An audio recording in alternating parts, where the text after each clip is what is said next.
사상 49번째 세상 임금 이런 제목의 말씀을 드립니다.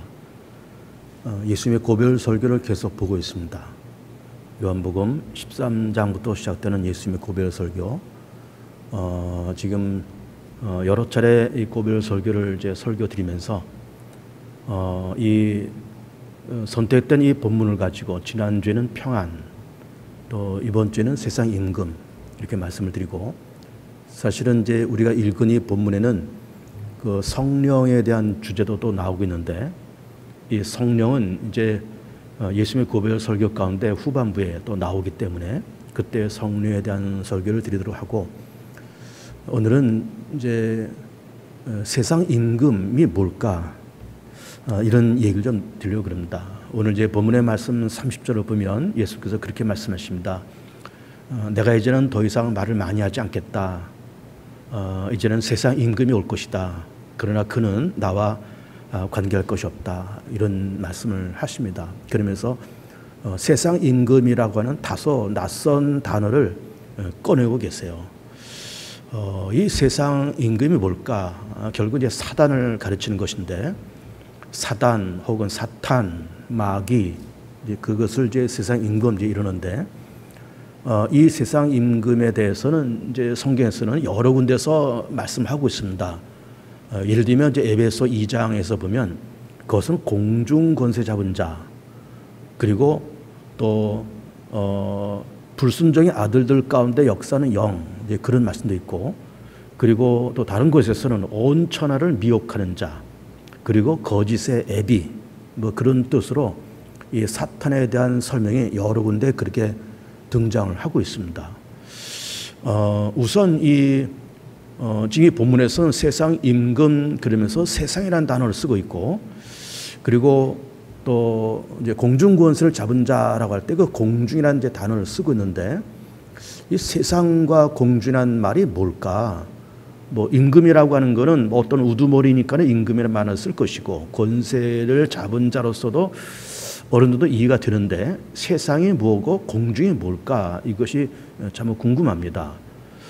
우선 그거를 우리가 이해하기 위해서는 히브리인들이 갖고 있는 그 우주관을 우리가 좀 빌려볼 필요가 있습니다. 그 히브리인들은 이 우주관을 이렇게 세상에는 3단계의 공간이 있다 이렇게 보는 겁니다. 이제 이 첫 번째 공간, 이거를 이제 인간이 사는 공간, 그리고 두 번째는 사단이 있는 공간, 그리고 세 번째는 하나님이 계신 천상의 세계. 그래서 첫째 하늘, 둘째 하늘, 셋째 하늘 이렇게 얘기하고 있으면서, 그러면서 이제 사도 바울은 고린도 후서에서 자기가 셋째 하늘을 갔다 왔다 이제 그런 말을 하잖아요. 그래서 이 히브리인들의 사고방식이 그런 겁니다. 첫째 하늘은 인간의 세계, 둘째 하늘은 사단의 세계, 그리고 셋째 하늘은 하나님이 계신 세계. 그런데 그 1, 2, 3단계의 세계를 이렇게 보면 그 사단이 존재하는 그 2단계, 둘째 하늘이 이것이 이제 공중이고 이것이 바로 세상인 거예요. 그러면서 이제 첫째 하늘, 둘째 하늘, 셋째 하늘을 이렇게 놓고 보면 마치 그 샌드위치처럼 이게 있잖아요.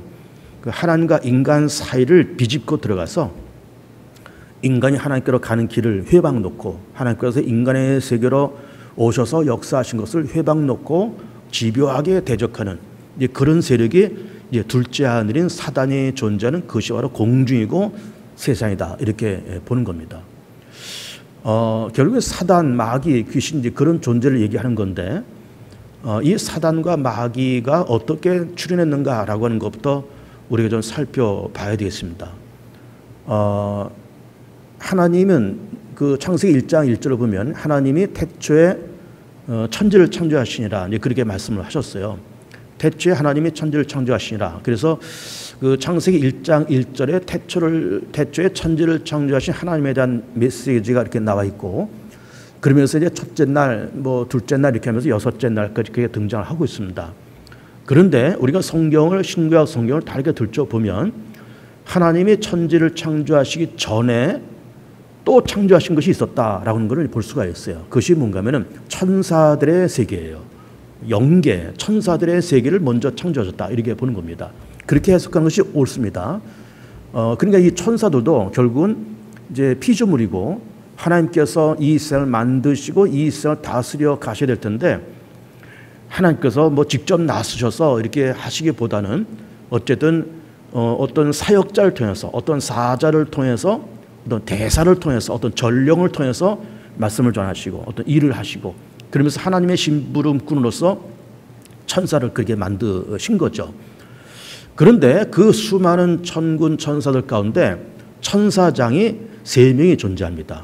그것이 성경에 다 나오는 그런 이름들인데 첫째는 가브리엘, 좋은 소식을 전하는 천사장이죠. 그리고 미가엘은 군인입니다. 천군 천사들 이끌고 나가서 전쟁을 하는 그 천사장 미가엘이 그렇게 있고 그 다음에 우리가 좀 낯설게 들을 수 있는 루시퍼라는 그런 천사장이 있어요. 루시퍼는 찬양을 담당하는 그런 천사장인데 그러니까 가브리엘은 어떤 소식을 전하고 미가엘은 군인이고 그리고 루시퍼는 찬양을 담당하는 그런 천사장인 겁니다. 그 세 대천사장들이 그렇게 존재하는데 그 중에 하나의 루시퍼가 하나님 앞에 도전하고 하나님의 권위에 도전하다가 저주받아서 내쫓김을 당하죠. 그것이 사단이 되었다. 우리는 그렇게 보는 겁니다. 그러면서 하나님께 도전했던 루시퍼가 사단이 되고 그 루시퍼와 함께 하나님 앞에 도전했던 어떤 다른 좀 하급에 있는 천사들, 그 천사들이 함께 저주받으면서 그것들이 귀신이 되었다. 이렇게 보는 겁니다. 그런데 루시퍼라고 하는 이름은 사실은 우리가 이제 개역 개정판 성경을 우리가 요즘 보고 있는데 그 전에 봤던 개역 성경이나 또 요즘 보고 있는 개역 개정판 성경에서는 루시퍼라는 이름이 등장하지 않아요. 그럼 왜 루시퍼라는 이름을 쓰고 있는가 하면은 그 루시퍼라고 하는 이름이 그 영어 성경 킹 제임스 버전 성경에서는 그 루시퍼라는 이름이 나옵니다. 어디 나오는가 하면은 우리가 이제 이사야 14장 12절을 보면 거기 하나님 앞에 도전해서 내쫓긴 천사에 대한 이야기가 원초적으로 거기에 등장을 하고 있습니다. 그것을 무슨 말씀을 하고 있는가 하면은 너 아침의 아들 계명성아 네가 어찌 그리 하늘에서 떨어졌느냐. 아침의 아들 계명성아 네가 어찌 그리 하늘에서 떨어졌느냐. 그래서 그 계명성이라는 이 단어가 우리가 보고 있는 한글 성에서는 이제 계명성 이렇게 나와 있지만 그 킹 제임스 버전에서는 그 계명성을 루시퍼라고 그렇게 등장을 하고 있어요. 그 킹 제임스 버전 성경이 무엇인지를 우리가 좀 알 필요가 있습니다. 제가 그거를 여러 번 말씀을 드렸는데 종교 개혁이 일어나기 전까지는 라틴어 성경을 이 사람들이 갖고 있었습니다. 어느 민족이거나 어느 나라거나 라틴어를 가지고 읽고 라틴어로 설교를 하고 그렇게 했어요. 그러다가 종교 개혁이 일어난 다음에 1600년경에 영국의 제임스 왕이 그 라틴어 성경을 우리가 영어 성경으로 좀 번역을 해보자 해서 그 제임스 왕의 명령에 따라서 성경학자들이 번역한 영어 성경, 그냥 아주 원초적이고 아주 고전적인 영어 성경이 이것이 그 유명한 킹 제임스 버전 성경이에요. 거기에 루시퍼라는 이름이 나오고 우리나라 성경에서도 우리는 지금 개역개정판, 개역판 이런 성경을 쓰고 있지만 우리나라에서도 그 킹 제임스 버전 성경을 우리말로 옮긴 성경책이 있습니다.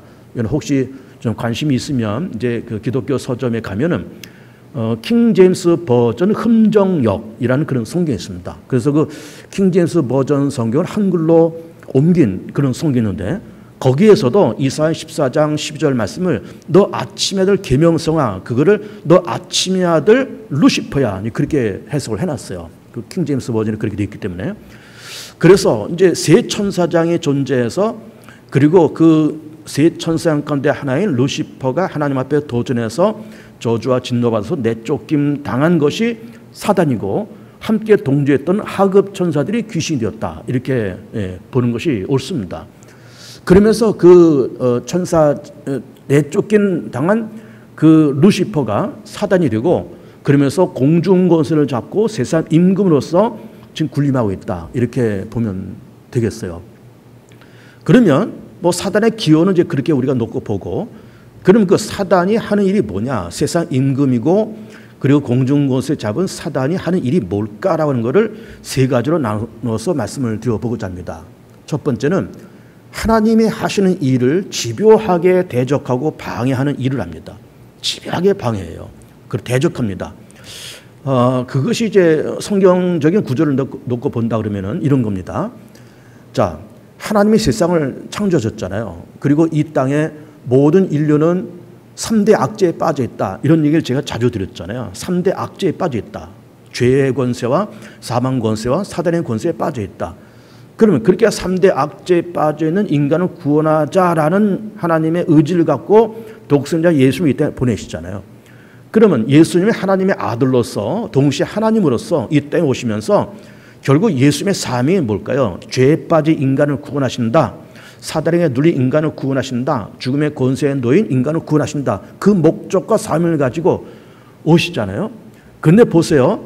예수님께서 죄에 빠진 인류를 구원하시려고 이 땅에 베들레헴 땅에 그렇게 오실 때 누구도 따라 내려올까요? 사단도 따라 내려옵니다. 왜 따라 내려올까요? 하나님께서 하시는 인류 구원의 일을 방해해놓고 대적하기 위해서 집요하게 예수님께서 오신 그 자리에 사단도 따라 내려와요. 그러면서 하나님의 일을 방해하고 예수님의 가시는 길을 방해하고 대적하기 위해서 따라 내려옵니다. 따라 내려오면서 제일 먼저 누구를 충동할까요? 헤롯 왕을 충동해요. 왕을 충동하면서 왕이 이만저만 뭐 얘기를 듣고 동방박사들 얘기를 다 들어보니까는 베들레헴 땅에 유대의 왕이 태어났다는 거예요. 아, 이게 헤롯 왕 입장에서는 이게 놀랄 일 아닙니까? 자기가 왕인데 또 다른 왕이 베들레헴 땅에 태어났다니, 아기로서 태어났다니 기분이 나쁩니다. 그리고 이거 싹을 자르자 그러면서 이제 헤롯 왕이 명령을 내리는데 베들레헴 땅의 신생아들을 다 죽여라 이렇게 명령을 내린 거예요. 그러면서 신생아들을 죽이는 그 와중에 예수님의 육신의 어버이인 요셉과 마리아가 아기 예수님을 데리고 이집트, 애굽으로 피난 내려가죠. 그러니까 헤롯 왕이 베들레헴 땅에 태어난 그 신생아들을 다 죽였다라고 하는 그 얘기 속에는 그 배후에는 뭐가 존재할까요? 사단의 역사가 존재하는 거예요. 예수님께서 이 땅에 인류 구원해서 내려가실 때 사단도 따라 내려가서 헤롯 왕을 충동해서 예수님을 그렇게 죽이는 그런 일을 했던 겁니다. 자, 그리고 오늘 이 본문을 보면 예수님께서 그렇게 말씀하셨잖아요. 이제 내가 더 이상 말을 하지 않겠다. 왜? 세상 임금이 올 것이고 그러나 그는 나와 관계없다. 그런 말씀을 하신 겁니다. 그러면서 이 목요일 저녁에 지나가면 이제 금요일 아침에 이제 예수님께서 헤롯 왕 그리고 또 가야바 법정 그리고 빌라도 이런 사람들한테 재판받고 로마 군인들에게 채찍 맞으면서 갈보리산에 올라가서 십자가에서 장례를 그렇게 죽으시는 거예요. 그렇게 할 때 이 사단이 먼저는 33년 전에는 베들레헴 땅에 내려가서 그렇게 신생아를 죽이는 일을 충동하다가 이게 실패한 거잖아요. 그 다음에 이 사단이 두 번째 시도를 하는 겁니다. 그러면서 누구를 먼저 충동할까요? 가룟 유다를 충동해요. 그러면서 가룟 유다에게 예수를 팔려는 생각을 집어넣었다는 거예요. 배신하잖아요. 그래서 예수님을 넘기잖아요. 그리고 빌라도를 또 충동합니다. 그러면서 빌라도가 예수님을 이렇게 저렇게 아무리 신문을 하고 들여다봐도 예수님께서 그렇게 십자가에서 비참하게 죽으실 만한 죄목이 없어요. 이거 종교적인 문제지 이거는 어떤 도덕적인 문제도 아니고 그 사회적인 문제도 아니고 정치적인 문제도 아니었던 거예요. 종교적인 문제를 로마법으로 이걸 처리한다? 그럴 수가 없었던 거예요. 물론 죽일 죄도 없었을 뿐만 아니라 종교적인 문제를 이걸 갖고 논할 수가 없는데 그런데 역시나 빌라도도 그런 것을 알면서도 예수님을 십자가에 죽이라고 내줍니다. 그랬더니 로마 군인들이 채찍질하고 못 박아서 예수님을 결국은 그 갈보리 산에서 그렇게 죽이는 거예요. 그러니까 예수님께서 인류를 구원하시고자 베들레헴 땅에 내려오실 때 사단도 따라 내려오고 그리고 예수님께서 33년을 사셨을 때 첫째는 가룟 유다, 빌라도, 로마 군인들 충동하면서 예수님을 죽이는 일에 집요하게 그렇게 앞장섰던 겁니다. 그래서 우리 이제 예수님께서 금요일 오후에 돌아가시고 그리고 금요일 저녁 지나고 토요일 저녁 지나서 안식 후 첫날, 토요일이 안식일이죠. 안식 후 첫날 이제 주일날 새벽에 예수님께서 부활하시는데 아마도 사단은 가룟 유다를 충동하고 빌라도 충동하고 로마 군인들을 충동해서 예수님을 그렇게 십자가에 죽이는 데 성공을 한 거예요. 성공했죠. 내가 하나님의 아들을 죽였다. 내가 하나님의 아들을 이겼다. 내가 하나님께서 하는 인류 구원을 대적해서 이거를 내가 취소시켰다. 취소시켰다. 그럼 2박 3일 동안은 사단은 좋았을 겁니다. 내가 이겼다. 내가 하나님을 이겼다. 내가 예수를 이겼다. 좋아했을 텐데 웬걸 2박 3일 지나서 주일 새벽에 예수님께서 부활하시면서 사단의 권세, 죄의 권세, 사망 권세를 누르시고 당신께서 부활하시고 믿는 자에게도 부활과 영생을 우리 가운데 주신 겁니다. 그러니까는 사단은 집요하게 하나님께서 하신 일을 방해하고 대적하는 일을 하는 거예요. 그런데 오늘 이게 본문을 보면은 내가 더 이상 말을 하지 않겠다. 왜? 세상 임금이 올 것이다. 그러나 그는 나와 관계할 것이 없다. 관계할 것이 없다는 말씀이 뭘까? 이 말씀은 사단이 집요하게 하나님께서 하신 일을 대적하고 방해 놓을지라도 자, 하나님이 사단의 방해를 받을 수 있을까요? 있죠. 예수님도 사단의 방해를 받을 수 있을까요? 있겠죠. 그러나 받지만은 받으면 어떻게 될까요? 이거 우리가 인간적인 감정을 생각해 보세요. 인간적인 감정을 생각해 보면은 그렇게 방해를 받으면은 조금 기분은 나쁩니다. 너 사단 계속 장난 놀래? 기분 나빠요. 그리고 하나님께서 하시고자 하는 일이 조금 연기될 수가 있습니다. 지체되고 연기돼요. 하나님 뜻이 아니죠. 일단 사단의 방해에 의해서 지체되고 연기돼요. 그러나 하나님께서 좀 마음이 좀 나쁘시고 하나님께서 하시고자 하는 일이 지체되고 연기될지라도 아무리 사단이 방해 놓을지라도 하나님께서 하시는 일이 취소되거나 변경되지는 않는 겁니다. 그렇잖아요. 그래서 세상 임금이 올 것이고 그는 나와 관계할 것이 없다고 하는 이 말씀은 그렇게 사단이 집요하게 방해 놓고 대적을 할지라도 하나님께서 인류를 구원하시고자 하는 그 열정과 그 모든 과정은 연기되거나 취소되거나 변경되지 않는다. 그 말씀을 하시고 있는 겁니다. 집요하게 방해 놓는 거예요. 집요하게. 근데 보세요. 우리가 이제 다른 예를 든다 그러면은 다니엘서를 보면은 다니엘은 유다 나라의 그 선지자고 이제 바벨론 쳐들어서 그 포로로 끌려갔잖아요. 포로로 끌려가는 사람 가운데 한 사람입니다. 다니엘도 포로로 끌려간 사람이에요. 주전 586년에 바벨론 침략받으면서 포로로 끌려간 사람인데 그 끌려간 그 지역에서 다니엘이 총리가 됩니다. 그러면서 비록 이제 다니엘은 그렇게 하나님의 은혜 가운데 총리가 되고 다 그랬지만 어쨌든 자기의 조국 유다는 지금 예루살렘은 무너지고 불타고 자기와 그 동료들은 포로로 끌려와 있잖아요. 그래서 이 다니엘이 예루살렘을 향한 창문에서 늘 하루에 3번씩 기도를 하는 겁니다. 이 예루살렘의 회복을 위해서 또 이 포로에서 돌아가기 위해서 그렇게 기도하는데 그 기도가 우리 같으면은 다니엘이 그렇게 열정을 가지고 기도하면은 하나님께서 다니엘을 선하게 보시면서 그 기도에 빨리 응답을 해 주셔서 좋을 텐데 응답이 늦어요. 그런데 그러면서 다니엘서를 보면은 무슨 말씀이 나오는 거예요? 가브리엘이 등장하면서 다니엘한테 그런 얘기하는 겁니다. 다니엘, 네가 나한테 하나님 앞에 그렇게 기도를 했을 때 내가 그 기도를 이미 들었다는 거죠. 들었는데 내가 응답하려고 그러는데 바사국 군의 방해 때문에 21일이 연기됐다는 거예요. 21일이. 바사국 군이라는 말이 나와요. 그 바사국 군이라는 말이 뭔가 바사는 페르시아를 얘기하는 것이고 군은 왕을 말을 하는 겁니다. 페르시아의 왕의 방해 때문에 21일 동안의 기도 응답이 연기됐다는 거예요. 조금 전에 제가 얘기한 겁니다. 사단의 집벽에 방해를 하면은 하나님은 좀 마음이 나쁘시고 마음이 좀 좋지 않으시고 그럴지라도 그 일이 좀 연기는 될지라도 이것이 폐기되거나 취소되지는 않는다 그랬습니다.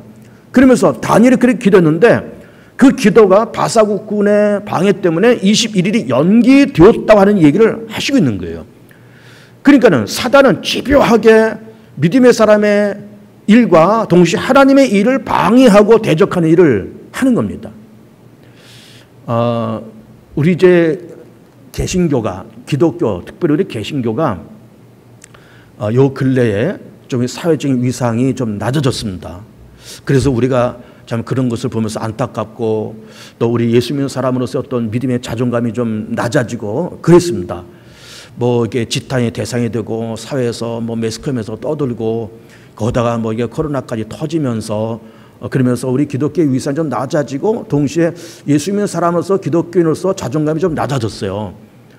그런데 이렇게 우리가 물론 교회가 뭐 실수도 하고 그래서 좀 사회 지탄을 받는 면이 없는 건 아니지만 그런 것을 뛰어넘어서 집요하게 교회를 공격하고 집요하게 기독교를 공격하는 어떤 단체가 있습니다.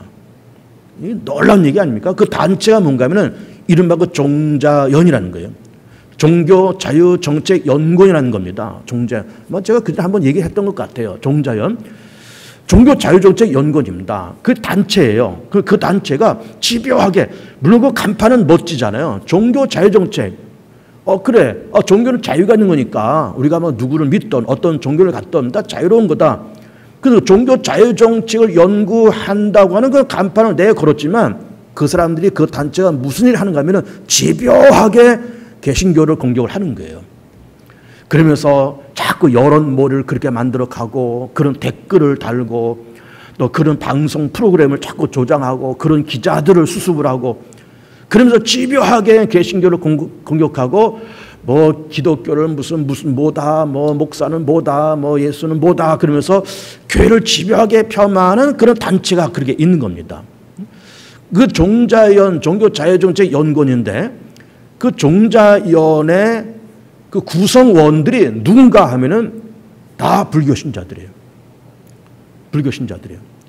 그러면 물론 불교를 뭐 폄하할 마음은 없지만 불교 단체가 그런 연구를 만들어서 집요하게 개신교를 공격을 하는 거예요. 그러면 그런 종자연이 그런 불교 사람들이 그렇게 있고 불교 단체가 거기 있을 것이고 거기는 어떤 교단의 힘도 있을 것이고 그 뒤에는 또 뭐가 있을까요? 어둠의 영, 사단의 권세가 그 뒤에 숨어 있지 않겠습니까?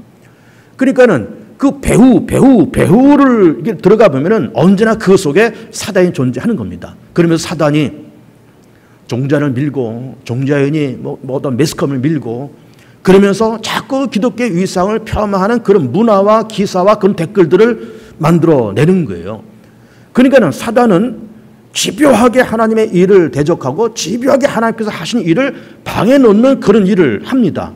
그러나 그는 나와 상관할 것이 없다. 그는 나와 관계할 것이 없다라는 예수의 말씀처럼 집요하게 방해 놓고 대적을 할지라도 하나님의 일이 좀 연기되고 지체는 될 망정 그러면서 하나님의 마음이 좀 상할 망정 하시고자 하는 그 일이 취소되거나 변경되는 것은 아닌 거예요. 좀 연기는 되죠. 아까 제가 얘기했잖아요. 다니엘의 기도가 21일 연기됐다니까요. 그러나 응답되면서 결국은 이스라엘 민족, 유다 민족은 회복되고 그러면서 수르 바벨, 에스라 이런 사람들에 의해서 무너진 예루살렘을 재건을 하는 겁니다. 그러니까 지금 사단은 하나님의 일을 집요하게 방해하잖아요. 가룟 유다 충동하고 빌라도 충동하고 로마 군인도 충동하고 그러면서 로마 군인들이 예수님을 십자가에 못 박고 채찍 때리면서 예수님께서 입으셨던 옷을 나눠 갖고 그런 일을 했지만은 결국은 하나님 그럼에도 불구하고 그러면서 성부 하나님이 좀 마음이 상하시고 그 일이 조금 지체는 됐을지는 모르지만 하나님께서 하시고자 하는 인류 구원의 역사가 취소되거나 변경되지는 않았다라고 하는 것입니다.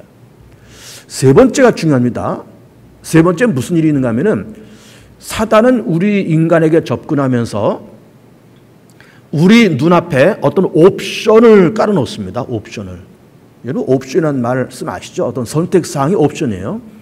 우리가 자동차를 사면은 자동차에 여러 옵션도 있습니다. 뭐 예를 들면 뭐 썬루프를 달 거냐 말 거냐, 또 뭐 의자에다가 뭐 히터를 넣을 거냐 말 거냐 이런 옵션이 있어요. 그래서 이 옵션을 다 갖다 붙이면요 차값이 뭐 엄청나게 뜹니다. 뭐 똑같은 소나타라도 옵션이 없는 것과 풀 옵션의 값 차이는 거의 배 차이가 나요.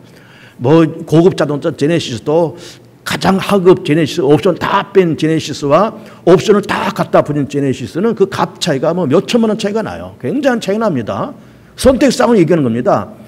사단은 우리 인간 세계에 와서 우리 옵션을 깔아놔요. 그 옵션을 깔아놓는다는 말이 뭘까요?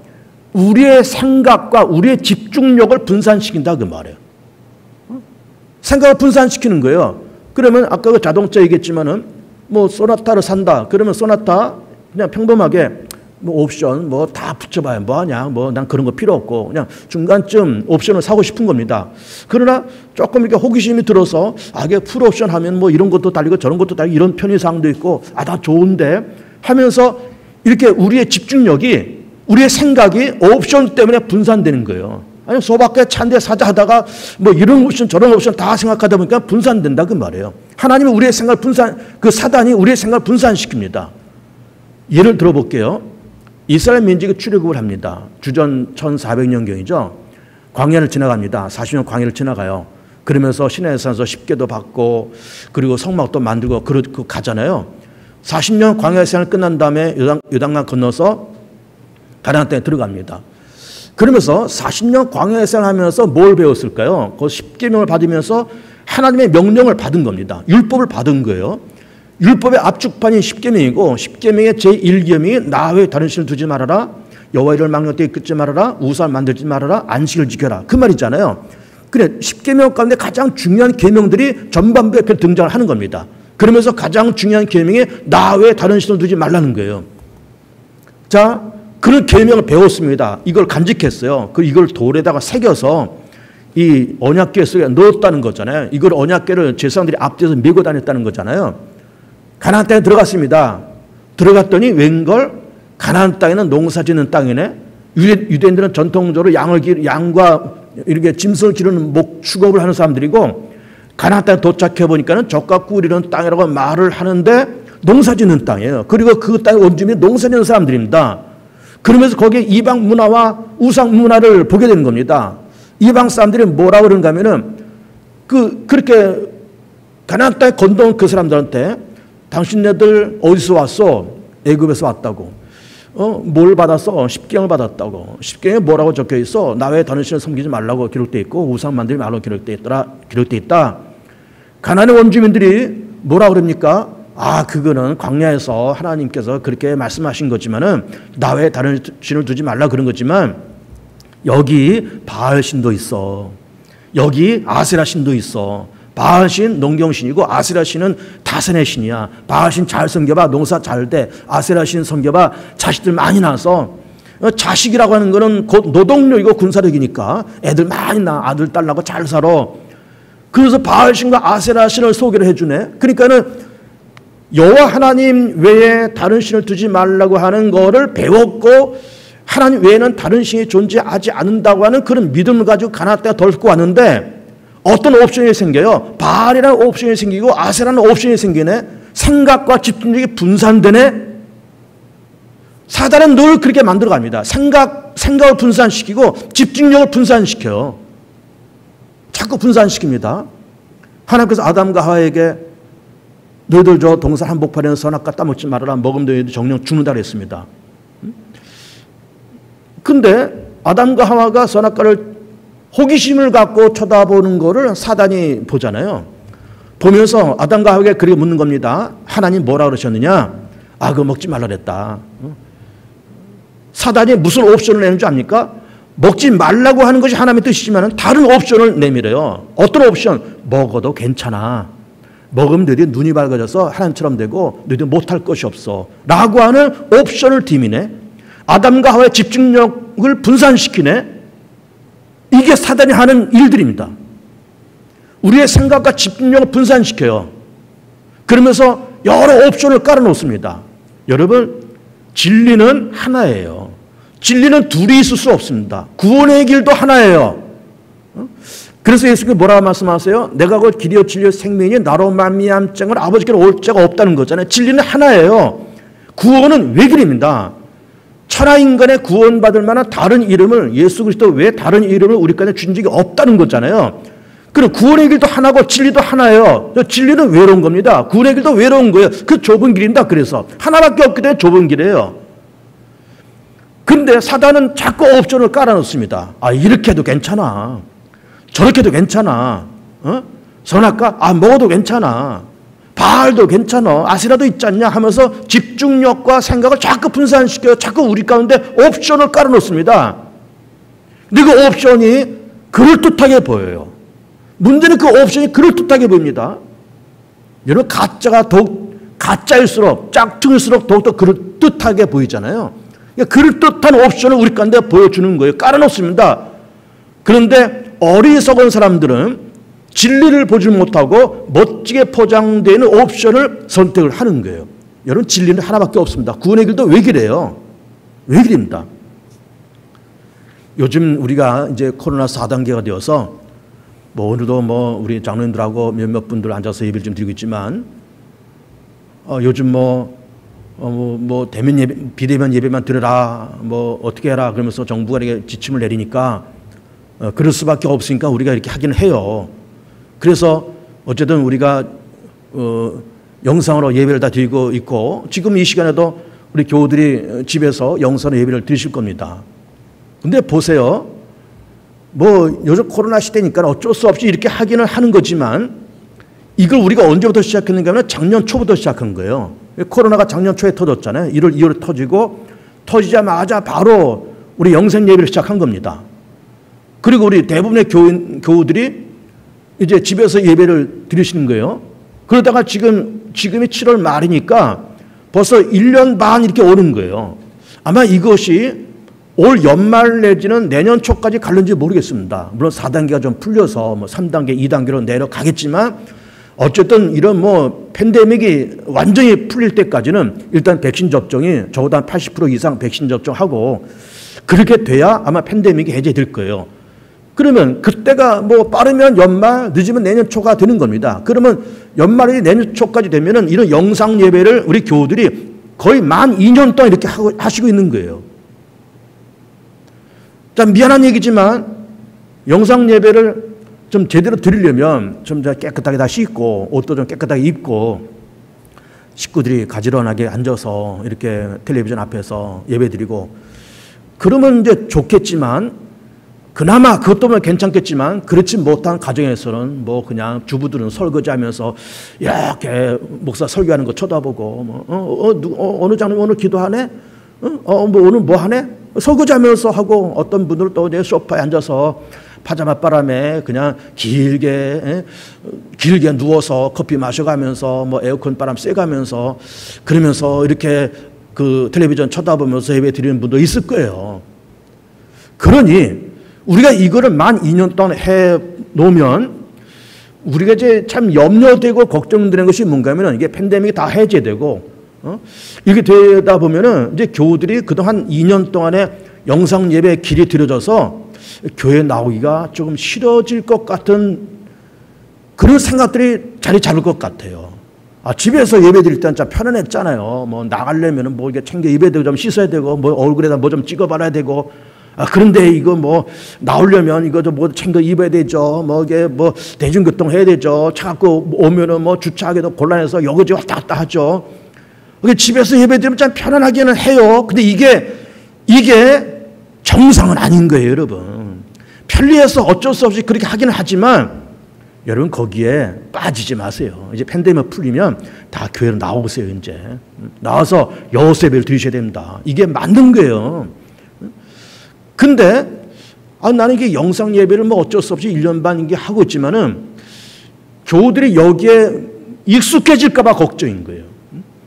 우리 교회가 뭐 우리 교회만 아니라 전국 교회가 뭐 전국 우리가 천만의 성도 그러는데 뭐 천만의 성도들이 뭐 집에서 예배드리는 거 익숙해가지고 이게 뭐 집에서 예배드리고 이게 그냥 거의 몸에 익을까 봐 사실 걱정되는 겁니다. 어쩔 수 없이 이렇게 영상을 예배드리고 다 그렇게 하고 있지만 이게 정상은 아닌 겁니다, 여러분. 분명히 정상은 아니에요. 이것도 하나의 옵션입니다. 우리 눈에 옵션이 이렇게 보인단 말이에요. 옵션은 그렇게 보인다 그랬습니다. 그럴듯해요, 옵션이. 그런데 그게 정상은 아닌 거예요.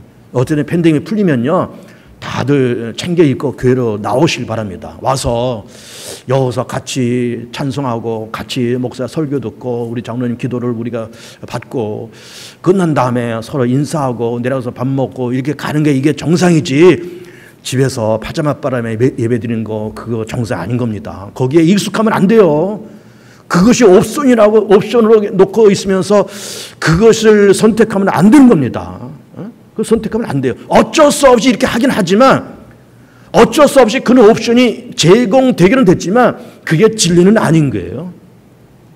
그게 정도는 아닌 겁니다. 진리는 하나요. 구원의 길도 하나인 겁니다. 그러니까 우리는 사단이 우리한테 늘 옵션을 깔아놓는다는 것을 늘 염두에 둬야 됩니다. 예를 들면 이런 겁니다.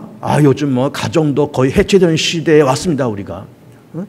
그래가지고 뭐 이혼도 쉽게 하고 재혼도 쉽게 하고 그러면서 뭐 배다른 아이들도 생기고 씨다른 아이들도 생기고 그러면서 뭐 이렇게 뭐 요즘 뭐 동성결혼, 동성애도 뭐 이렇게 합법화하자 그런 말도 생기고 별게 다 생겨요. 그러면서 동시에 그런 거를 주장하는 사람들이 동시에 하는 말이 뭔지 압니까? 그래, 그런데 어쩌냐 이거죠. 그런데 어쩌냐? 그래서 어쩌냐? 뭐가 문제냐? 뭐가 문제냐? 그러니까 이런 옵션을 세상에서 자꾸 깔아놓으면서 그게 뭐가 문제냐? 뭐가 어떠냐? 이런 말을 하는 거예요. 여러분 위험합니다. 굉장히 위험한 거예요. 진리는 하나예요. 구원의 길은 하나인 겁니다. 여러분 우리 인생을 살아가면서 인생이라는 것이 뭐예요? 내가 세상을 살면서 회개하고 예수 믿고 하나님의 뜻대로 살다가 하나님께로 가는 것, 이게 인생이에요. 그렇잖아요. 회개하고 예수 믿고 하나님의 뜻대로 살다가 하나님께서 나에게 맡겨진 사명, 은사 감당하다가 하나님께서 오라고 그러실 때 내가 가는 것, 이게 인생이에요. 근데 그렇게 살면서 가정 쪽박내고 자기 사명 쪽박내고 교회 쪽박내고 그러면서 하는 말이 그래서 어떠냐 이게. 이게 뭐 어떠냐 이게. 어떻긴 뭐가 어떻습니까? 그건 아닌 거예요. 아닌 건 아닌 거죠. 아닌 건 아닌 거죠. 진리는 하나고 구원의 길은 하나입니다. 구원의 길도 외길이에요. 외길인 겁니다. 그러니까는 사단은 우리한테 자꾸 옵션을 보여줍니다. 자꾸 우리의 마음을 분산시켜요. 아, 그래도 어쩌냐 이게.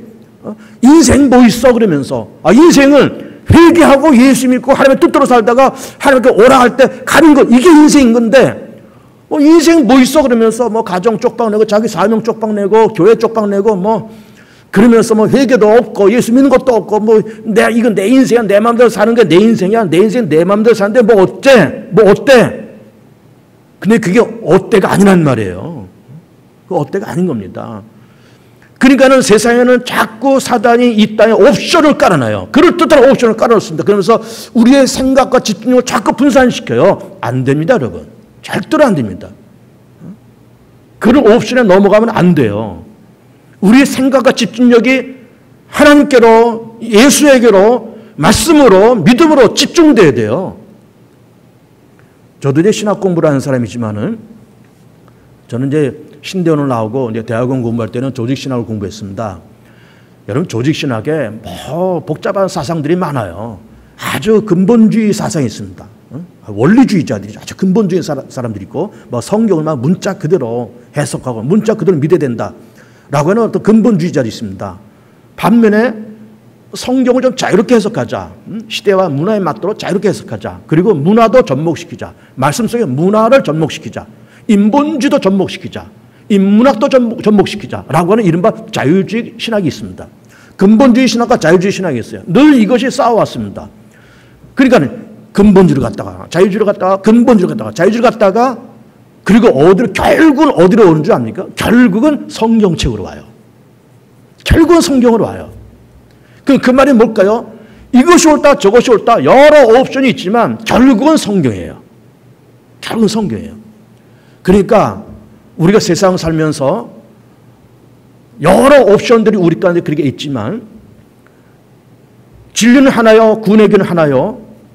그리고 우리가 그럴듯하게 보이는 옵션에 우리의 중심과 생각이 분산되지 말고 내 사명, 내 자리, 내 믿음의 위치, 내가 가야 할 길, 내가 감당해야 될 십자가, 내가 지켜야 될 자리, 내가 감당해야 될 목, 이런 걸 감당하면서 회개하고 예수 믿고 그리고 하나님의 뜻대로 살다가 내 감당할 몫을 감당하다가 하나님께서 오라고 그러실 때 기쁨으로 들림받는 그 인생, 이게 진리의 길이고 이게 생명의 길인 겁니다. 뭐 어때? 뭐 이러면 어때? 뭐 이게 내 인생인데 뭐 누가 간섭해? 아닙니다. 절대로 아닙니다. 그러니까 오늘 사단은 우리 가운데 찾아와서 여러 가지 옵션을 깔아놓습니다. 거기에 미혹되지 말고 정도를 걸어가시고 진리를 걸어가시고 그러면서 회개하고 예수 믿고 하나님 뜻대로 살다가 주께서 오라고 말씀하실 때 기쁨으로 들림받는 그런 성도들, 그런 우리 교인들, 그런 우리 기독교가 되어야 됩니다. 그래야 교회가 살고 그래야 기독교 위상이 점점 높아져 가는 겁니다. 행복하시고 그리고 의미 있고 보람 있는 인생을 살아가는 우리 교우들이 다 되시기를 축복드립니다. 우리 합심기도